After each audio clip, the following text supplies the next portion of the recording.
Yo lo vi que ya estaba disponible, pero no sé si alguien intentó descargarlo y si se descargó bien, ¿no? No desconozco si pudieron hacerlo. ¿Sí? Entonces, estábamos comentando que en la Revolución Verde que se dio en 1900, inicia en realidad en 1930, 1940, eh, pero es hasta 1960 cuando se presume que da inicio este modelo de producción, ¿no? Recuerdan que les platicaba que en México se instaló el CIMIT, que es el Centro Internacional de Mejoramiento Genético de Maíz y Trigo, ¿sí? Y con esta instalación de este centro de investigación, pues vienen también muchos extranjeros, ya como ingenieros agrónomos, como investigadores, a trabajar en este centro de investigación, ¿no? Uno de ellos pues, fue Norman Burlon, quien trabajó mejoramiento genético de trigo y de maíz. Y mencionábamos que él hizo o sacó una variedad mediante cruzas, una variedad muy rendidora de trigo. Había variedades locales, variedades que eran, por ejemplo, muy altas, plantas, variedades que eran mucho más bajas. Entonces él comenzó a cruzar estas especies, estas variedades de trigo hasta llegar a tener una altura mínima y posteriormente buscar la alta productividad, ¿sí? Sin embargo, pues recuerden que en la Revolución Verde, pues todo lo que es la fertilización sintética ya comenzaba, ¿no? La fertilización a base de nitrógeno, de fósforo y potasio, que era lo que más se demandaban los cultivos. Los micronutrientes salen después, los micronutrientes. En esta época se promueve más el uso de macronutrientes. ¿Sí? Entonces, todo este manejo que se le da al trigo, desde el riego, la preparación del suelo, que es la mecanización del terreno, el arado, el volteo de este suelo, que lo hacían tractores, y posteriormente pues la siembra de esas variedades mejoradas y todo el cuidado agronómico que implica su manejo, desde lo que es el control de malas hierbas o de arbences, la fertilización en su momento oportuno y el manejo integrado de plagas hasta llegar a la cosecha, ¿no? Entonces había ya todo un paquete tecnológico bien establecido, bien desarrollado y que este paquete tecnológico pues se distribuye a todos los continentes, ¿sí? Para que cultiven trigo. Recuerden que era un principal muy importante en esta época, era muy rendidora y casi todos los subproductos que se consumían pues eran derivados de la harina de trigo. Entonces se promueve el cultivo y es en ese momento cuando se dice que comienza la revolución industrial, que comienza la agricultura industrializada y le dan como centro de origen o centro de inicio de esta agricultura, se la asume a México porque es donde se hizo la investigación, es donde se crea el primer paquete tecnológico del cultivo de trigo y por eso se menciona que es México. Y el padre de esta agricultura, la revolución verde o revolución industrial o agricultura intensiva, como ustedes quieran llamarla, pues es Norman Burbank. Él es el padre de la revolución verde, ¿sí? Entonces México era punta de lanza en tecnología agrícola en ese momento. E incluso se presume que se adquirió en este año 39,000 tractores en México, cifra superior a cualquier país latinoamericano, para mecanizar el campo, para el cultivo de trigo y de maíz, eh, y comenzar con todo el proceso mecanizado de este tipo de agricultura, ¿no? Al haber superficies grandes de cultivo establecidas, condiciones ambientales que permanecían más constantes y precisas, pues se logró tener mucha cosecha en abundancia, ¿no? Y nuevamente se vuelve a tener soberanía alimentaria. Sí, la soberanía alimentaria, según la definición de la FAO, nos dice que es cuando un país produce por lo menos el 60% de lo que consume su población, ¿sí? Cuando produce menos, entonces cuando se encuentra en un estado de inseguridad alimentaria, que mucho de lo que consume depende de la producción de otros países, ¿sí? Entonces, en este momento México era productor, sobre todo de granos, de cereales, de algunas oleaginosas que comenzaban a salir en el mercado, y se tiene la soberanía alimentaria en este año, ¿no? Sin embargo, esta época de la industrialización, esta época de la revolución verde, del empleo de maquinaria pesada para hacer casi todos los procesos de campo, desde lo que es la limpieza del terreno, el tumbar la selva, preparar el suelo. Posteriormente se integra la fertilización mecánica, la siembra también mecánica de hortalizas y la cosecha también por medio de un tractor de del maíz, del trigo sembrado. Pues eso implica que desplace mano de obra rural, y por lo tanto pues se da una gran migración del campo a la ciudad. Se dice que 5 millones de personas en 1970 migraron de lo que es las zonas rurales hacia zonas urbanas, porque ya no encontraban empleo en el campo, ya todo estaba mecanizado. Los pequeños productores no podían competir con esas grandes empresas que se instalaban en cuanto a la producción, porque la producción de ellos era mínimo, y las empresas que sembraban grandes superficies de monocultivo, pues ellos controlaban los precios de los insumos y los precios de los productos. Entonces, estos pequeños agricultores, pues sí sembraban, pero para consumo, porque no podían competir con los precios. Pero recuerden que también se requiere flujo de dinero en la familia para que puedan pagar o comprar otros bienes y servicios que no les está dejando la agricultura. Entonces, tal vez sí tengan para comer, pero pagar otros bienes u otros servicios, pues hacía falta el dinero, y la gente comienza a migrar del campo hacia la ciudad, ¿no? En ese entonces se dice que hubo también problemas sociales.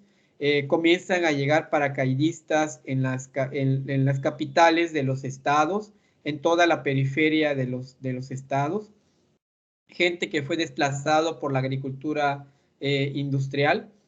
Y pues esta gente que llegaba, al no tener educación, al no tener tal vez una profesión, eh, no haber desarrollado capacidades para otro tipo de trabajo más que la agricultura, pues no encontraba trabajo, ¿no? O encontraba trabajo de los niveles mucho más bajos, de barrenderos, de arreglar jardines, de amas, de estas personas, de servicios domésticos, y esto pues hace que otra vez no les vuelva a alcanzar el dinero, ¿no?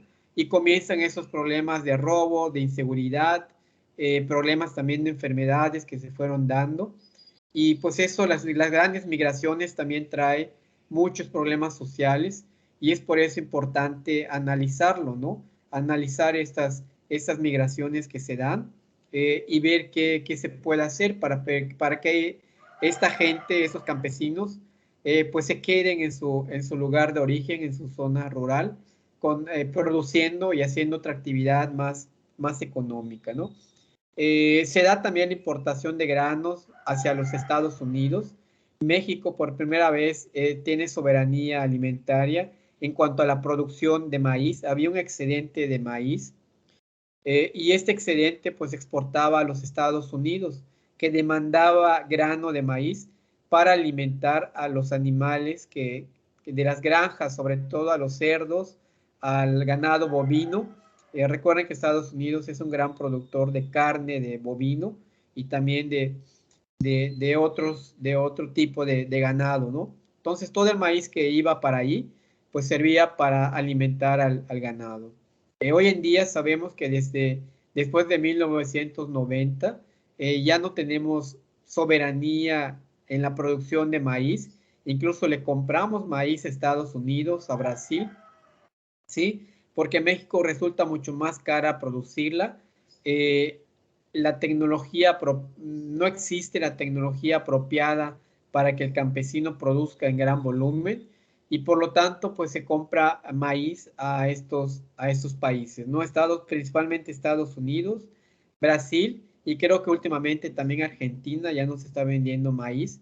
El maíz blanco que es para consumo humano y el maíz amarillo que es para el consumo de los animales.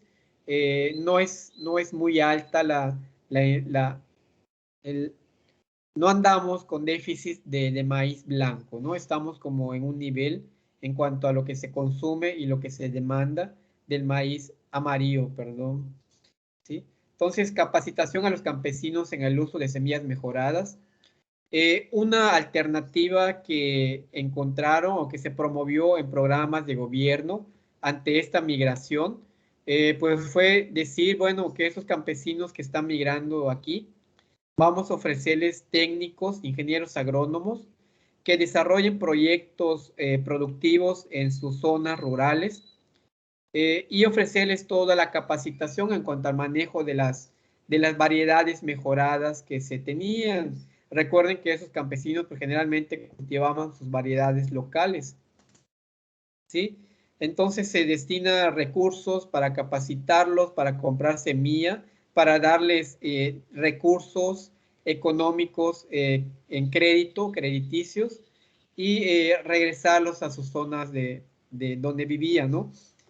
Eh, Creo que lo que faltó aquí en esta intención, con este programa de gobierno, pues fue más que nada hacerlo más integral, la capacitación.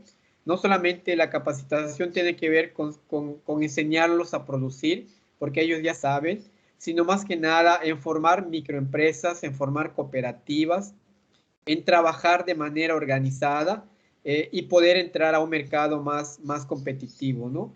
Sí llegaron a producir, adquirieron esos conocimientos en cuanto al manejo de las semillas mejoradas, pero pues nuevamente producían y luego no buscaban a quién venderle o no entraban en esos mercados que demandaban grandes volúmenes y mucho de esa producción pues se les quedaba a ellos o lo mal vendían o los intermediarios entraban en ese momento y les compraban a muy bajos costos, a muy bajos precios su producción. Entonces faltó la integración de mercado, la organización de los campesinos eh, y darle valor agregado a esos productos que ellos están produciendo, no venderlo como materia prima. Sí, entonces, pues fue incluso en esta época, cuando ya están las escuelas agropecuarias, varios maestros me comentaban que fueron mis maestros del ITA de Concal, que son ingenieros agrónomos, comentaban que incluso antes de que terminaran la carrera, ellos ya estaban contratados por el gobierno federal para ir a las comunidades rurales, implementar estrategias de desarrollo, sobre todo enseñarlos a producir con las variedades mejoradas, ¿no? Decían ellos, la carrera de ingeniero agrónomo era tan demandada y muy bien pagada en ese entonces porque había todo un programa de capacitación para los campesinos, ¿no? Varios de ellos trabajaron como asesores técnicos directamente en campo, otros fueron asesores en cuanto al manejo de los recursos económicos. En el famoso Ban Rural, muchos agrónomos se contrataron ahí, que ellos hacían los presupuestos de los proyectos y destinaban los recursos para que se pudiera echar a andar un proyecto, ¿no? Se crean las unidades de riego, se invierte en el campo con pozos de perforación, con caminos a cosecha, con unidades de riego para las comunidades organizadas. eh, y comienza toda esta escuela, estas escuelas con el giro agropecuario, ¿no? Se promueve el extensionismo rural que no dio los frutos esperados porque muchos campesinos estaban sin tierra. Otro factor también que tal vez no favoreció esta estrategia, pues es que no se pensó que esos campesinos, darle los derechos y los títulos de propiedad de los terrenos a estos productores, ¿no? Sino que trabajaban en proyectos, la cosecha era de ellos, pero el terreno no era de ellos. Terminaba la cosecha, el proyecto, y pues tenían que regresar la tierra al gobierno federal, ¿no? Entonces, al estar sin tierra, pues no puedes invertir, no puedes crecer, no puedes, porque hay esa inseguridad de que en algún momento esas tierras dejen de ser tuyos, ¿no?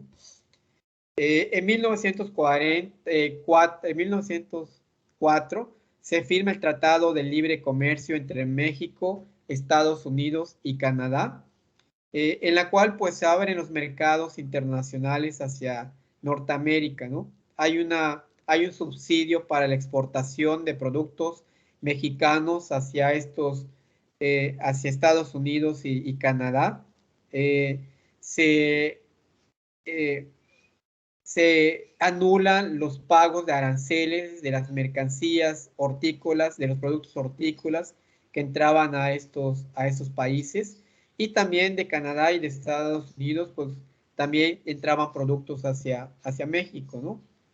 Los retos de esta firma del Tratado de Libre Comercio y del comercio internacional de frutas y hortalizas, pues es mejorar los índices de productividad, ¿sí? Obtener más cantidad de producto por superficie cultivada, innovar en las alternativas de producción sostenible, cumplir con normas de comercio internacional, que esto también es importante. Todo aquel productor, déjeme cerrar la puerta porque se escucha mucho la lluvia.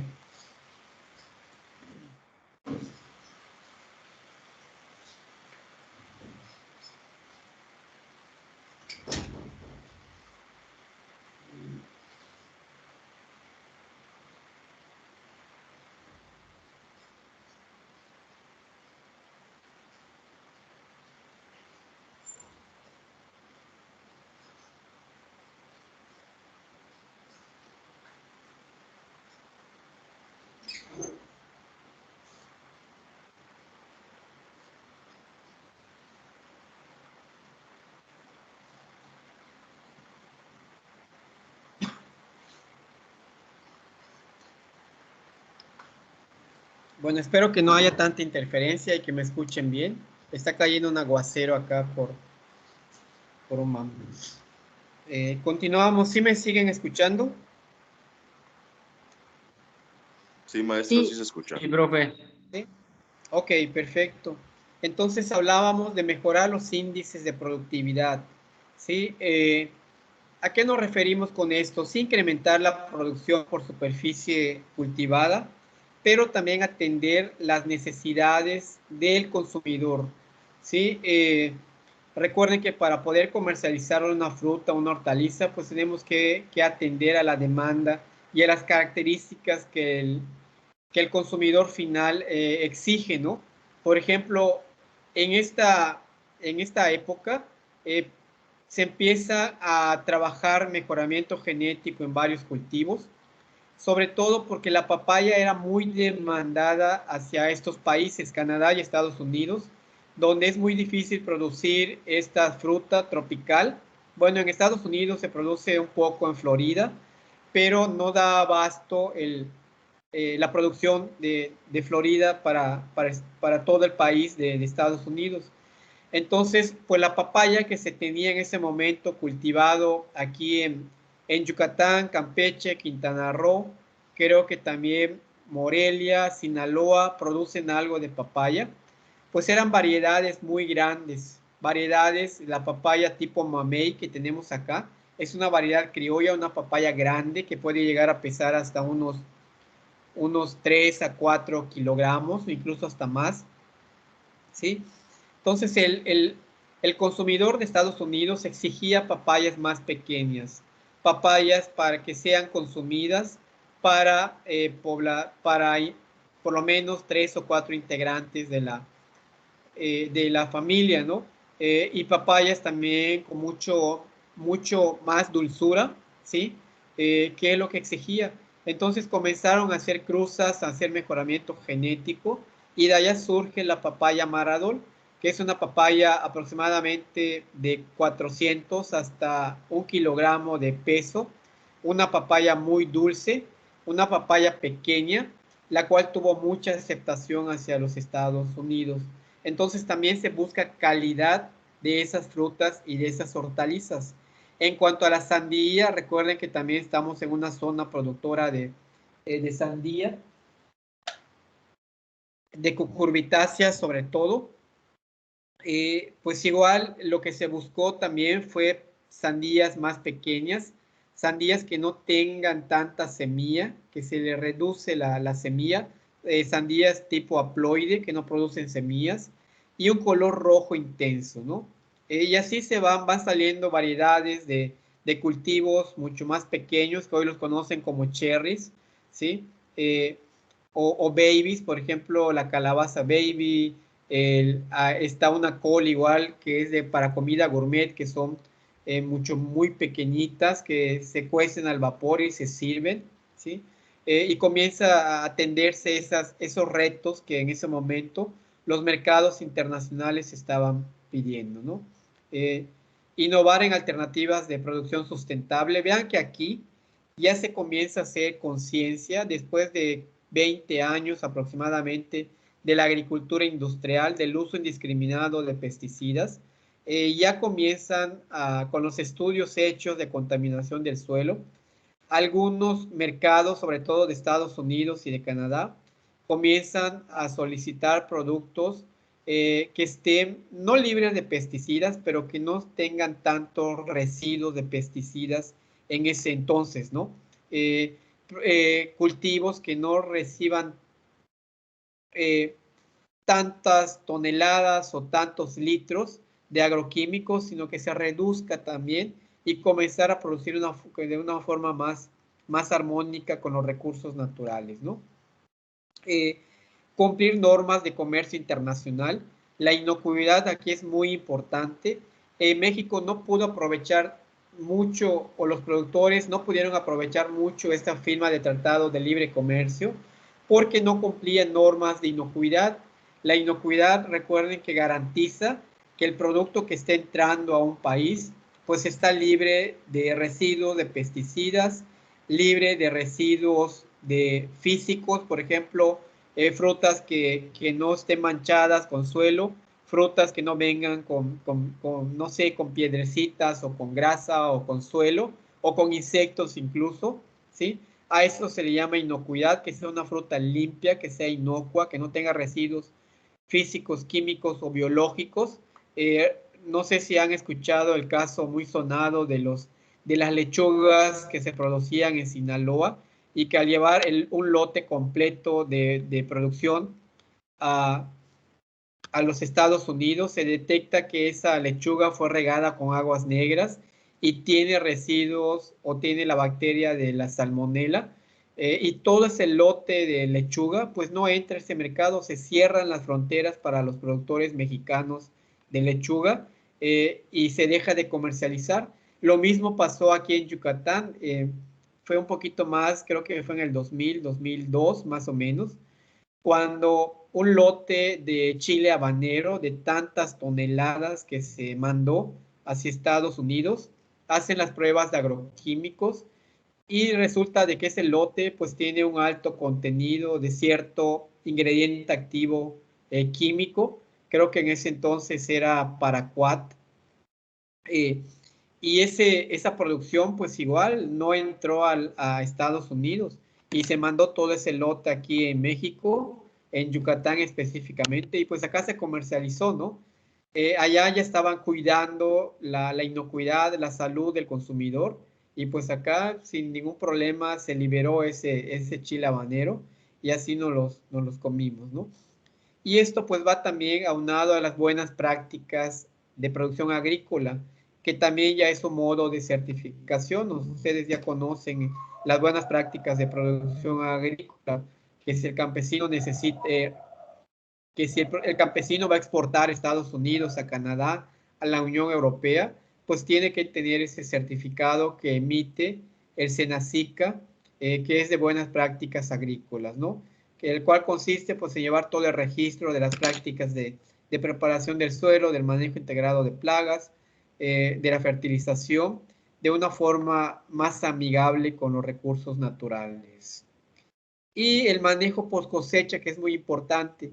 conocer a qué temperatura vamos a almacenar el producto, conocer qué manejo sanitario se le va a dar después de haberlo cosechado, las técnicas de maduración, que esto pues lo vimos en manejo post cosecha, y también es importante para el comercio internacional, ¿sí? Tenemos que saber muy bien, por ejemplo, si voy a exportar chile habanero a Japón, y el chile habanero cuando llega a Japón, el comercio me pide que sea un chile ya maduro, completamente pintado de color naranja, pues tengo que conocer los índices de madurez, los tiempos que tardan de pasar de un índice de madurez a otro, para que cosechen en su momento oportuno, y cuando lleguen a ese mercado, pues ya estén completamente maduras, con el color homogéneo naranja que le caracteriza, y poder entrar en ese mercado, ¿no? Y la trazabilidad, que la cual pues es un código de barras, en la cual pues el comprador final de esos lotes de producción pues puede escanear ese código de barras y saber, por ejemplo, dónde se produjo, con qué prácticas de producción se hizo, quién fue el productor que lo vendió, quién fue el intermediario, qué manejo se le dio en el transporte. Toda esta información es importante. Y aquí, porque si hay contaminación cruzada, pues ya se puede detectar en qué momento ese producto se, se contaminó, ¿sí? Y pues se estaría afectando en el punto en el cual se contaminó ese producto, ¿sí? Entonces, atender cuestiones también de cambio climático, reparto de tierras, también que la pobreza y la inseguridad alimentaria, ¿sí? Entonces, en este año, pues dicen, la agricultura ha generado empleos por mucho tiempo, como lo vimos en un inicio, ha generado recursos económicos, divisas, con un Producto Interno Bruto que va de 3.4 y que puede incrementar, y con empleo en zonas rurales de un 30 o un 40% de la población. Y esto pues tiene que mejorar la desigualdad social que están viviendo estas comunidades. Entonces la agricultura puede ser un medio para abatir la pobreza en zonas rurales. Solamente que se necesitan proyectos bien formulados, y que integren todas las cadenas productivas. Y pues también tener seguridad alimentaria, ¿no? Tenemos, por ejemplo, hay algunos productos en los cuales no tenemos seguridad alimentaria, y es importante trabajarlos para poder obtener esta seguridad alimentaria. No sé, preguntas, comentarios hasta acá, aportaciones.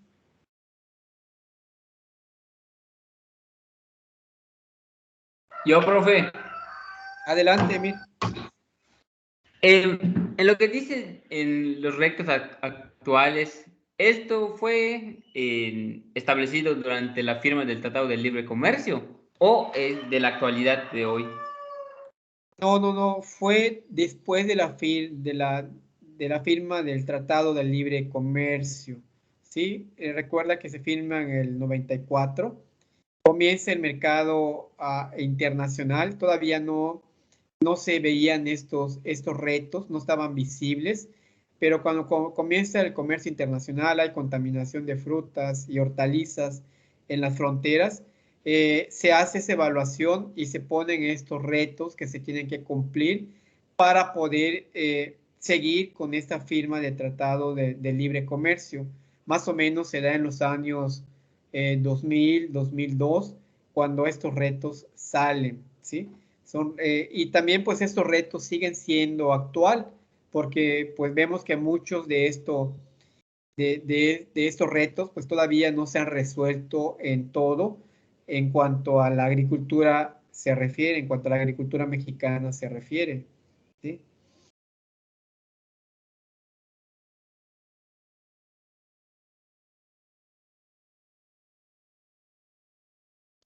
Pregúnteme. Sí, profe. Sí, ya entendí. Muy bien. ¿Alguna otra pregunta, alguna otra reflexión que tengan?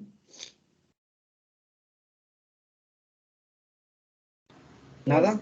Dijo que habían productos en los que no hay seguridad alimentaria. No Uh-huh. comentar algún ejemplo de como en cuál no?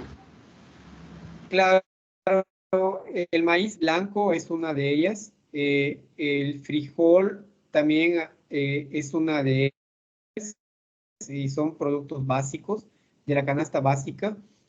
También las oleaginosas en cuanto a la canola, en cuanto a la soya, que producen aceites esenciales, ¿sí? Y si no me equivoco, también está entre estos cultivos el trigo. El trigo también México solamente se cultiva en la zona de Zacatecas, Sonora, y no se cultiva lo que se consume. ¿Sí? Los pequeños productores para un porcentaje del consumo aquí en México, pero la gran mayoría viene de fuera, ¿no?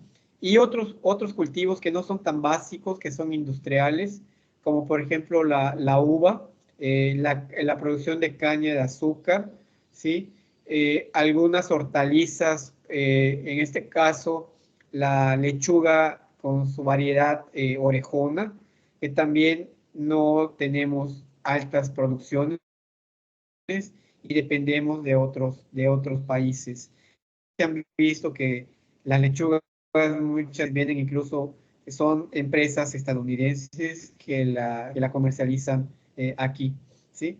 Y aún así hay más que de los que te puedo comentar, Vianey, son estos que yo recuerde. Ok, gracias. Muy bien. Entonces, continuamos y acá dice las limitantes de desarrollo agrícola en la República Mexicana. Esto es algo que debemos mucho de trabajar, de reflexionar. Ustedes tienen que proponer algunas alternativas para mitigar estas limitantes en cuanto a la producción agrícola en México se refiere. Y enlistamos algunas. Esta viene de un censo, creo que es del censo agrícola del 2014. La de 2018 no la encontré, pero esta creo que aún sigue vigente y todavía seguimos teniendo algunas de estas limitantes, ¿no?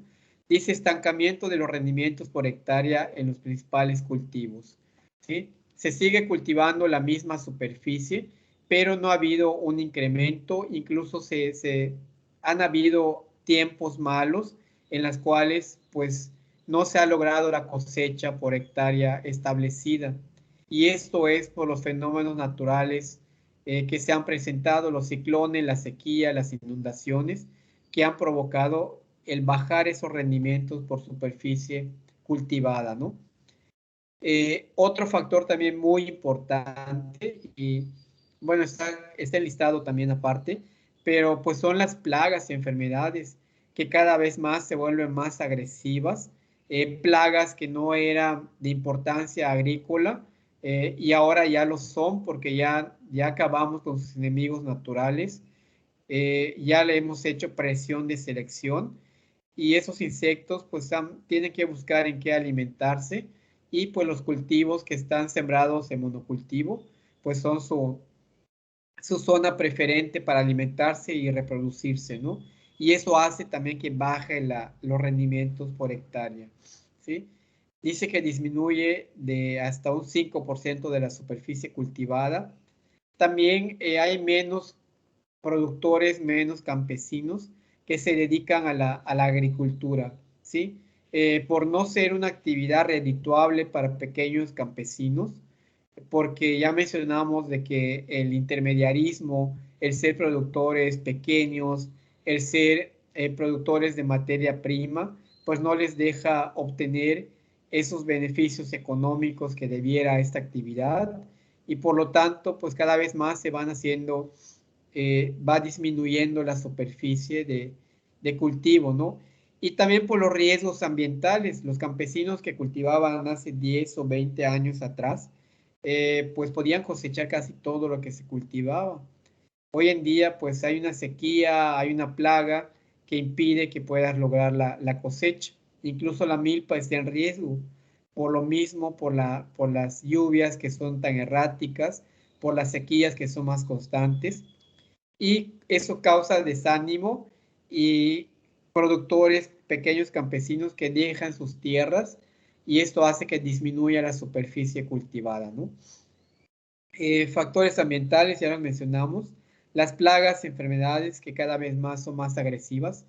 No sé si en manejo integrado de plagas hablaron de la mosca del Mediterráneo. ¿Alguien ha escuchado de la mosca del Mediterráneo?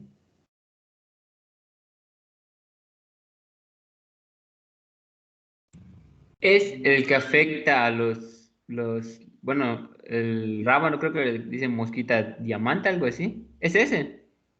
No, Es la no, no es ese. fruta, No te escuché, Luis. las moscas del fruto. Son moscas de frutas, ¿sí?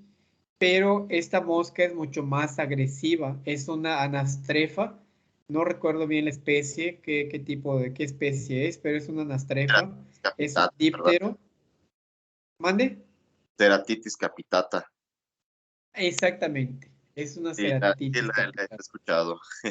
En Tampico hace años cuando fui, hubo un incidente, creo que de ellas, en plátanos, ya hace Sí. muchos años.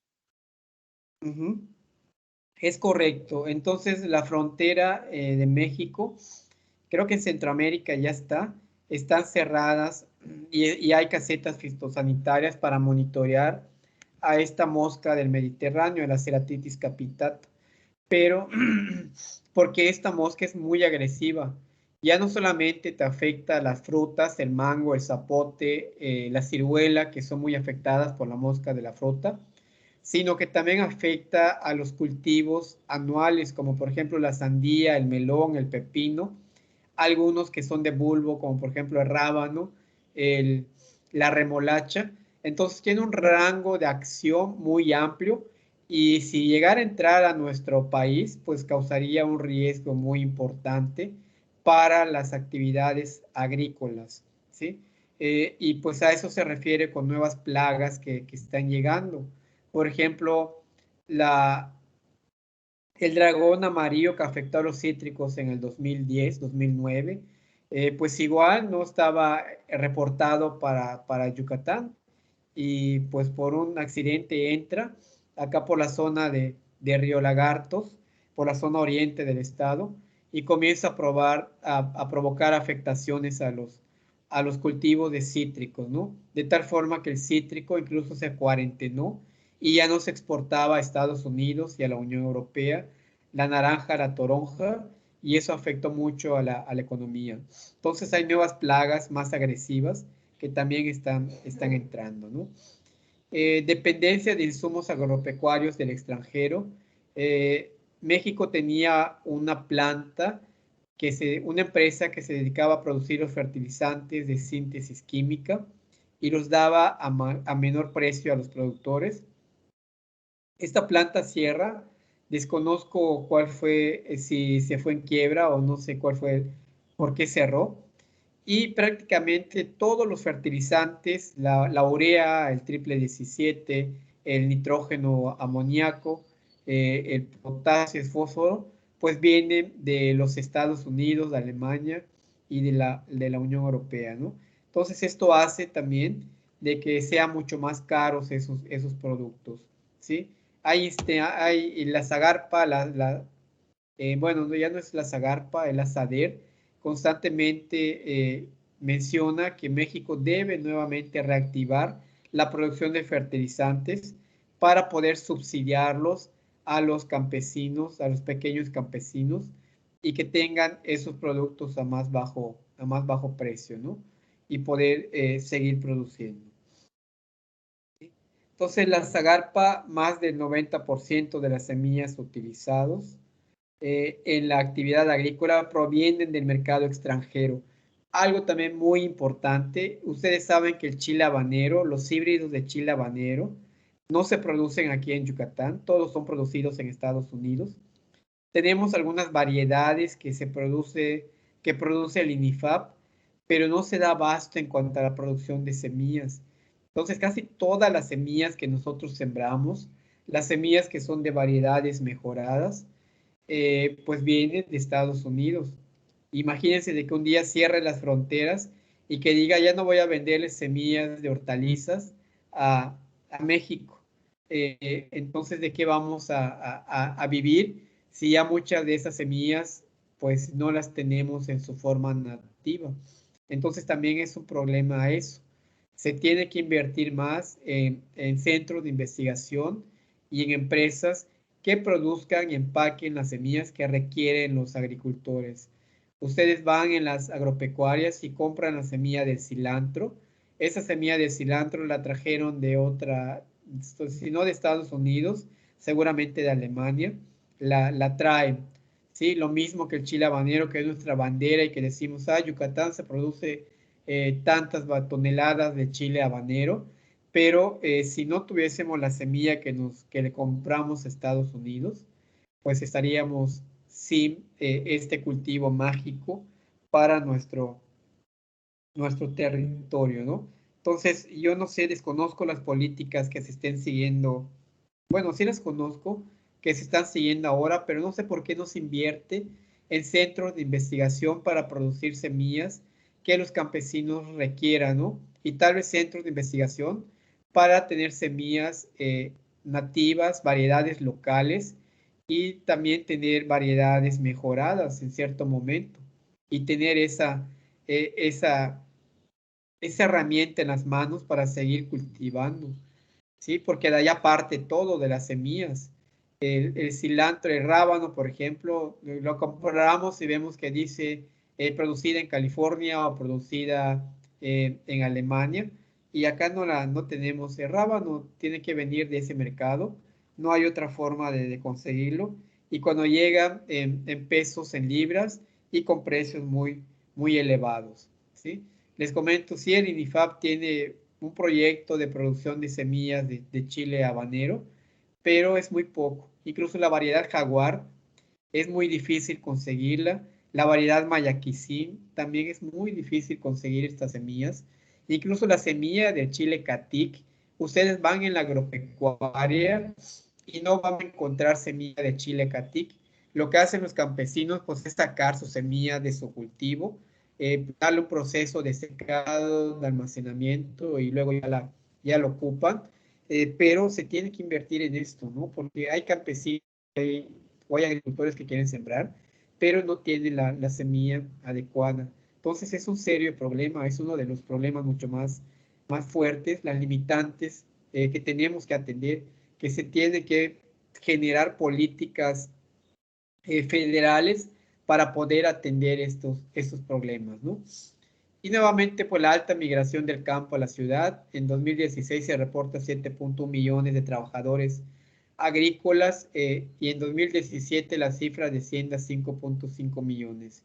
Eso es constante, ya creo que se ha estabilizado. La verdad no he visto cómo está la migración en estos últimos años, pero considero de que ya hay como más estabilidad en cuanto a este tema se refiere, ¿no? Y otro también dato muy importante y que lo dice este censo, que los que se dedican a la agricultura, pues son productores que tienen edades ya muy avanzadas, arriba de 52 años, ¿sí? Entonces, conforme más longevos seamos, pues va a ser menos la actividad física que podemos hacer y menos superficie que se puede trabajar. Y por lo tanto, pues son personas grandes que muchas veces no entienden de la tecnología, no conocen o no ven tal vez la agricultura como una empresa, y producen solamente para autoconsumo. Y las nuevas generaciones, pues muy pocos se están interesando en producir los alimentos.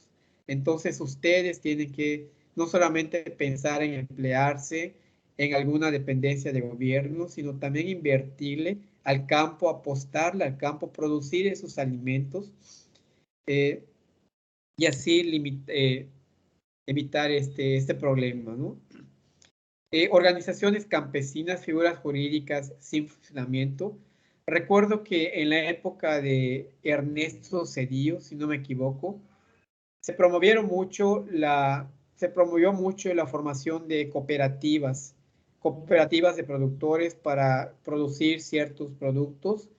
Funcionaron en cierto momento, pero después esas figuras asociativas desaparecieron, como que se crearon para gestionar los recursos del gobierno federal y después ya desaparecen. No hay una visión más empresarial, una visión, o no siguieron los principios del cooperativismo y por lo tanto, pues estas empresas fueron creadas para bajar recursos y nada más ahí queda.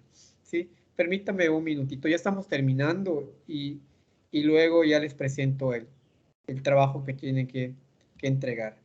Ya vamos acá.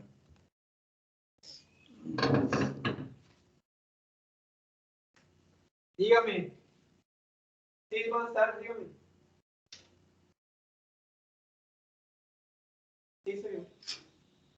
¿En qué puedo atender?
Muy bien, jóvenes.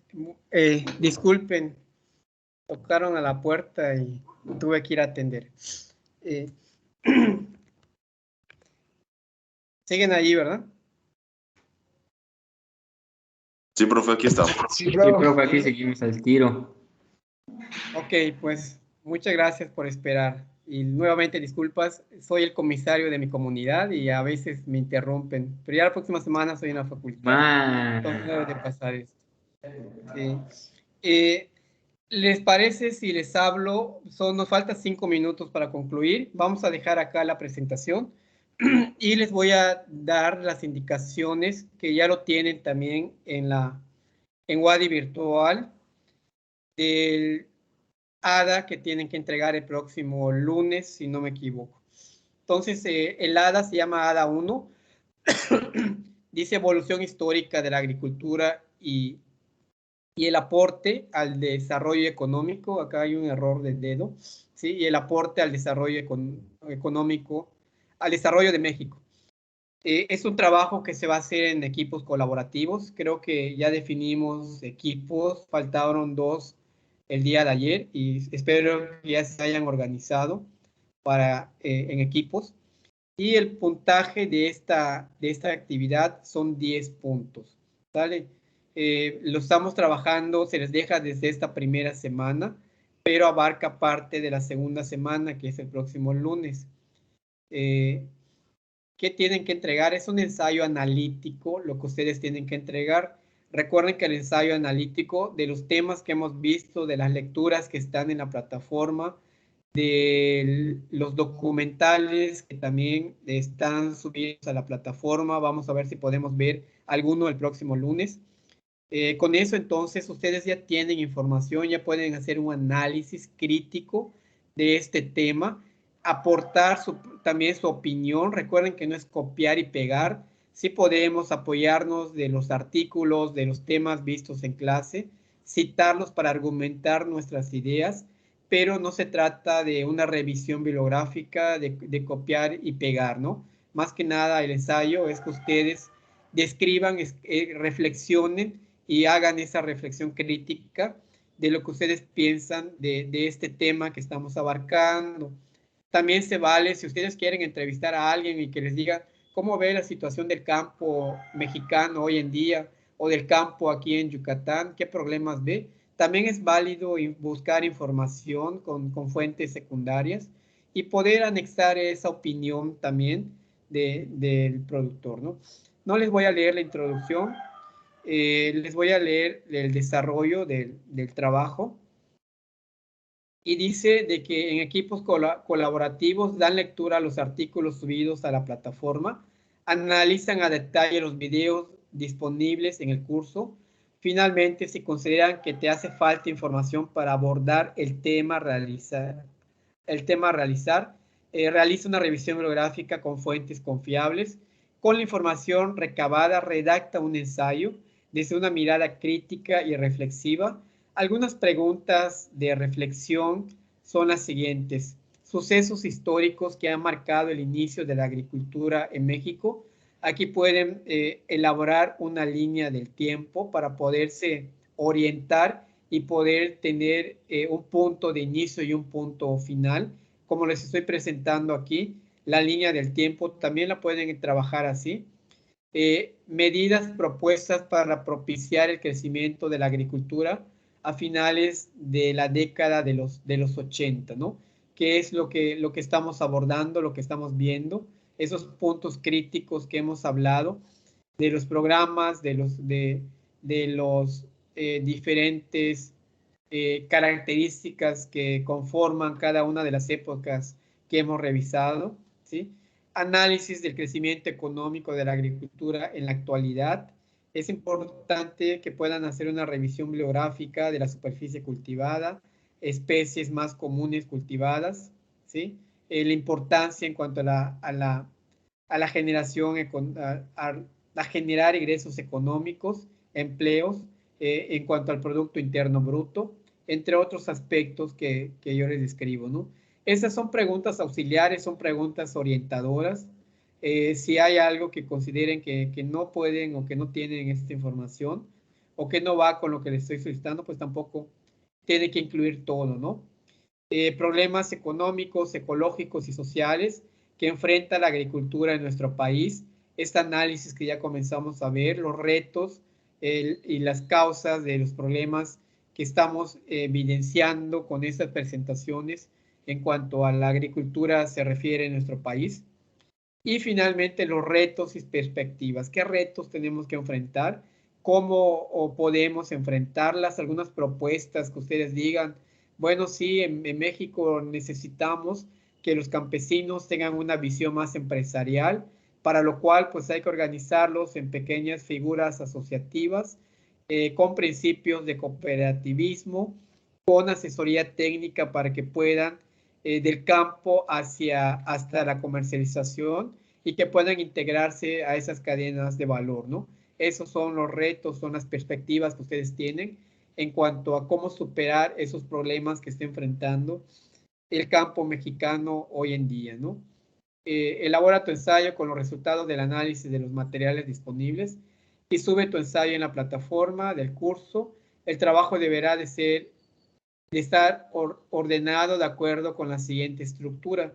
Muy importante que pongan la portada donde va el nombre de la asignatura, el título, el número de la ADA, el título del trabajo, el nombre de los integrantes del equipo. Si vamos a manejar porcentajes de participación, asegúrense de que todos los que conforman su equipo sepan qué porcentaje se le está poniendo, lleguen a un consenso.